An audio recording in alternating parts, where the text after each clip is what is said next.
As leftist ideology implodes in front of our face, we are left asking the question, is John Lennon's Imagine a utopian dream, or more actually closer to a secular humanist hellscape that we must alleviate ourselves from as quick as possible or bear the consequences?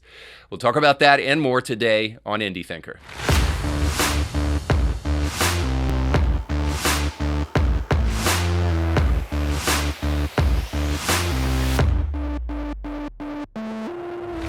Our show today is sponsored by ancur.biz. If you're looking for business solutions to help you, whether you have a small business or a large business, and you need to free up some of your mental bandwidth to invest in what you actually got into business for in the first place, which is not bookkeeping or maybe business solutions or administrative strategy, maybe you could take some of that and outsource it to experts who could help you so that you can focus on your bottom line and you can focus on the thing that got you into business in the first place. Well, Ancur is your place to do that. And when I say Ancur, I mean ancur.biz. The team over at Ancur is ready and willing to help you. Not only do they care about you, but they have Class A customer service that will help you take care of whatever business solutions you may have. So go over to ancur.biz today and see how they can help you. Right now, they're running a special on payroll. So if you're looking to help get your employees paid and paid on time and at a reduced rate, you need to check them out today. So again, go over to ancur.biz, and when you do so, let them know that Indie Thinker sent you. What's going on, independent thinkers? Thank you so much for taking the time to like, share, and subscribe. We've got a great show planned for you today. I want to thank you for, more importantly, not only liking, sharing, and subscribing, but also for thinking for yourself. As we start to see a globalist agenda unfold in front of our very eyes, we need some people who are willing to think beyond what the media will tell them and what they see right in front of their eyes in order to think past the smoke screens of the lies that we're told and to see the truth. And it's harder than ever to do that before. That's why we must work hard and consume great shows like this in order to see past those smoke screens. Today, we're going to be looking at one of those such smoke screens as leftist ideology implodes in front of our face in record number. Now, let me kind of illustrate that for you so that you can know exactly what I mean by that. And when I say the implosion of leftist ideology, I mean things like defund the police. So right now, if you look at the statistics in New York City, since de Blasio, a Democratic mayor, has defunded his local police department, you can see things like this. In New York City, car theft is up 42%. Grand larceny is up 49%. Robbery is up 39%. Burglary 32%. Felony assault 18.6%. And rape 11%. And overall, all major crimes are up 37%. And is it any wonder that this kind of thing is happening in the wake of what took place in 2020 with the BLM riots and looting? And is it any wonder that crime is up at the time when social policies like reparations are being endorsed by people like Black Lives Matter organizers? In fact, this one BLM organizer in Chicago said this. If somebody decides to loot a Gucci or a Macy's or a Nike, because that makes sure that that person eats, that makes sure that that person has clothes, that's reparations. That is reparations. Surprise, when people feel entitled to something that they're not getting, they may find ways to go get it themselves. And so this is why perhaps in some of our major blue cities in America, we're seeing such an increase in crime. But we're also seeing leftist social policy like the kind of speech is violence crowd. We're seeing these policies crop up in unexpected places, like, for instance, the high-profile attempted assassination of Salman Rushdie. Now, for those of you guys who do not know who Salman Rushdie is a famous author. He is famous for writing a book called The Satanic Verses, in which he reliably reports about verses that were added to the Quran by Muhammad. And these verses have to do with a kind of polytheistic kind of synchronization of the Islamic faith with kind of other pagan ideologies. And so he wrote this book, and it was immediately condemned by the Islamic world, not to mention the Ayatollah Khamenei of Iran at the time, who also called for his assassination. Now, for 34 years and some change, I suppose, Salman Rushdie has had to fight for his life because there have been multiple attempted assassinations on his life, and the latest just happened this past week, where he was stabbed repeatedly in the liver and also in the neck by an assailant who was attempting to make good on that policy of saying essentially what the left says so often. That speech is violence. That unapproved speech is something that must be protested. You think about people like Charles Murray and others going to college universities and campuses where free speech and free thought is supposed to be welcomed, and these places serve as bastions for these kind of civil liberties. Well, not so much anymore. So ultimately, while not leftist in its intent, still leftist in its practice. Because anybody who speaks things that we don't like must be eliminated. So we're seeing leftist ideology play out not also in social policy, but also in gender ideology. And of course, we first think about the transgender movement. And we're seeing a backlash happen here as well. Just recently, the FDA released a warning on puberty blockers. And that warning says this, that if used in children could cause brain swelling and blindness. And we've been told by reliable sources that puberty blockers are just a pause on puberty. You can go off and on them as you please by people like this. Affirmation begins when the patient says they're ready for it.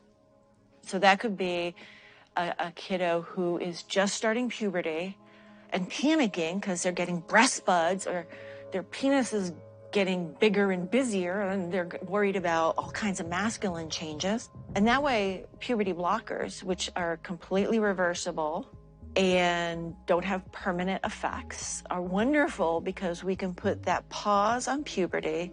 Just like if you were listening to music, you put the pause on and we stop the blockers and puberty would go right back to where it was. The next note in the song just delayed that period of time. Let's just put a pause on your vision for a little while, shall we? Or maybe indefinitely. We're also seeing botched surgeries, lifelong pain, and then we're seeing skyrocketing suicide rates in the transgender community that isn't alleviated except only temporarily in the trans community after surgery, because 7 to 10 years after surgery is when suicide rates are the highest for the trans community.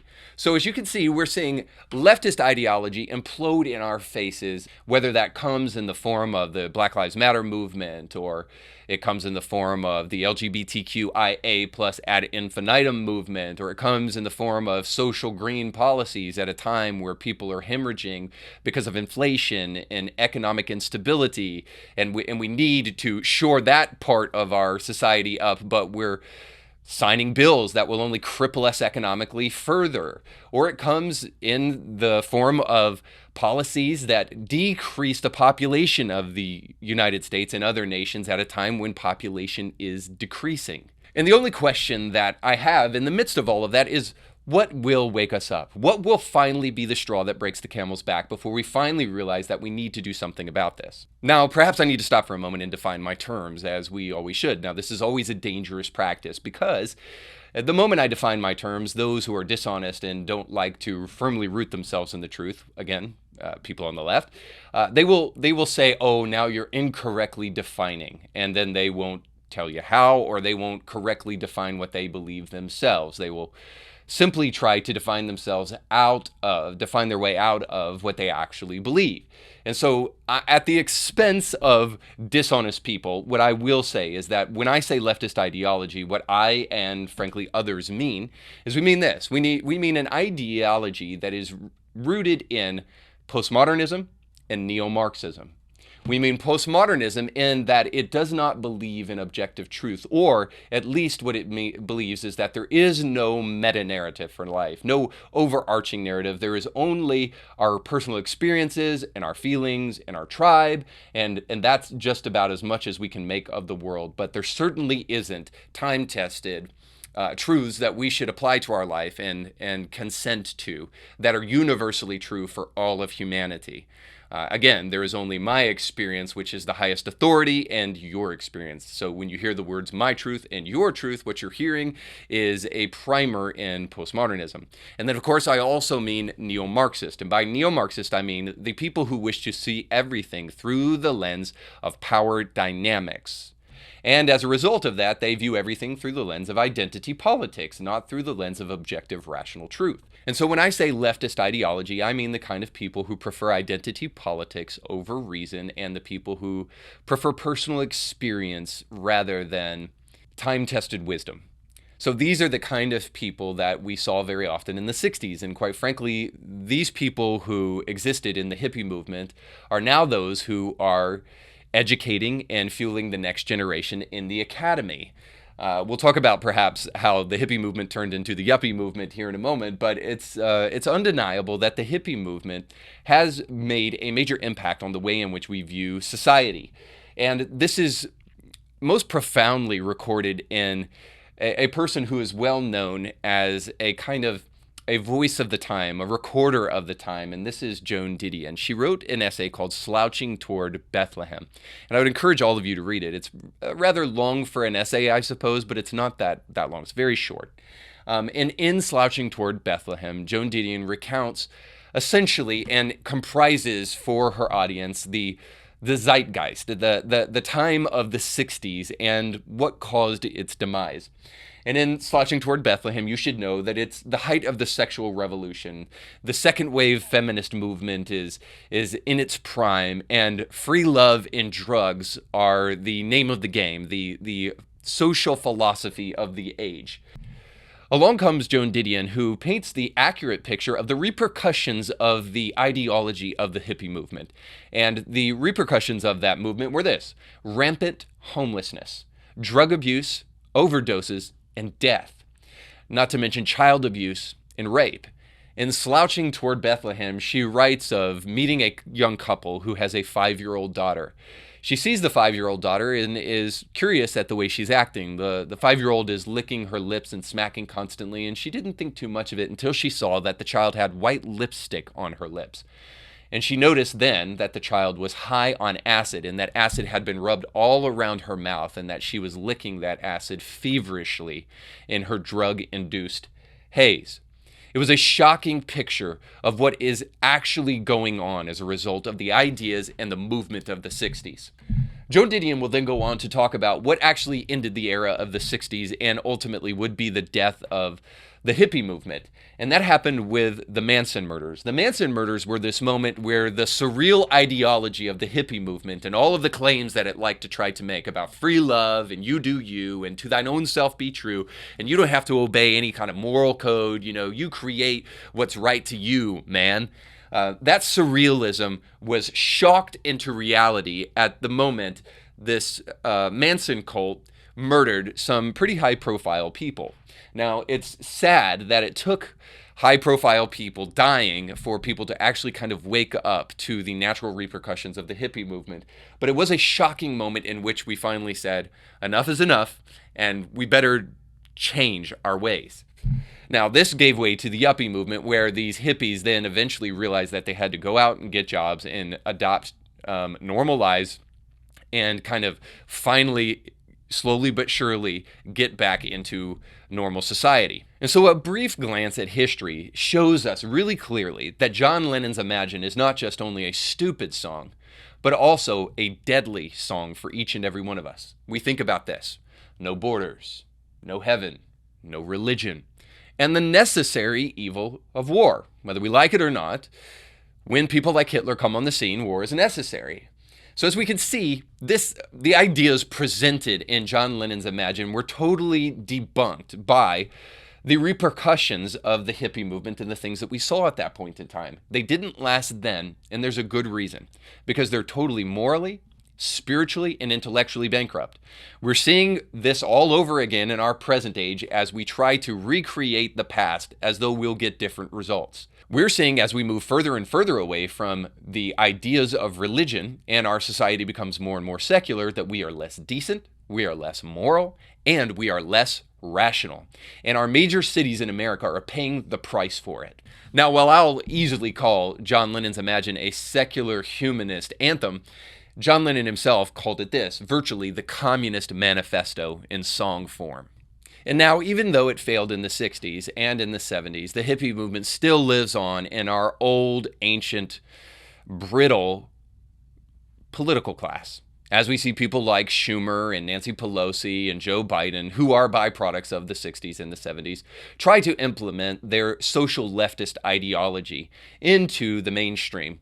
And we see their children, people like the Squad, and then also others who inhabit other institutions that are promoting things like diversity, equity, and inclusion and social credit scores and the like. We see once again that we're in the place where we have to learn our lessons the hard way. We already learned it in the 60s and 70s, and we're going to have to learn it again if we don't do something quick. But as I said at the top of the show, the ideas of the left are being exposed right in front of our face for what they really truly are. Not only morally bankrupt and rationally bankrupt, but the recipe for disaster for our society. If we don't do something now and rectify these issues, then our society will continue to erode. And here's how I can justify that. Leftist ideas, and secular humanism in particular, are specifically anti-intellectual and they're anti-society. You might even call them anti-democratic. Anti-intellectual in this way. Secularism says at the outset, regardless of the importance of religious ideas, regardless of time-tested traditions in the past that are brought down to us in the present, regardless of any of those things, if anything hints of religious ideology, we don't want to hear it, we're not going to entertain it, and we will push it away. The moment a pastor comes speaking any kind of truth, we're going to discount it because it comes from a religious source. This is secularism in a nutshell. It shuts off a part of your brain and says, I won't listen to anything even if there is rational basis for it.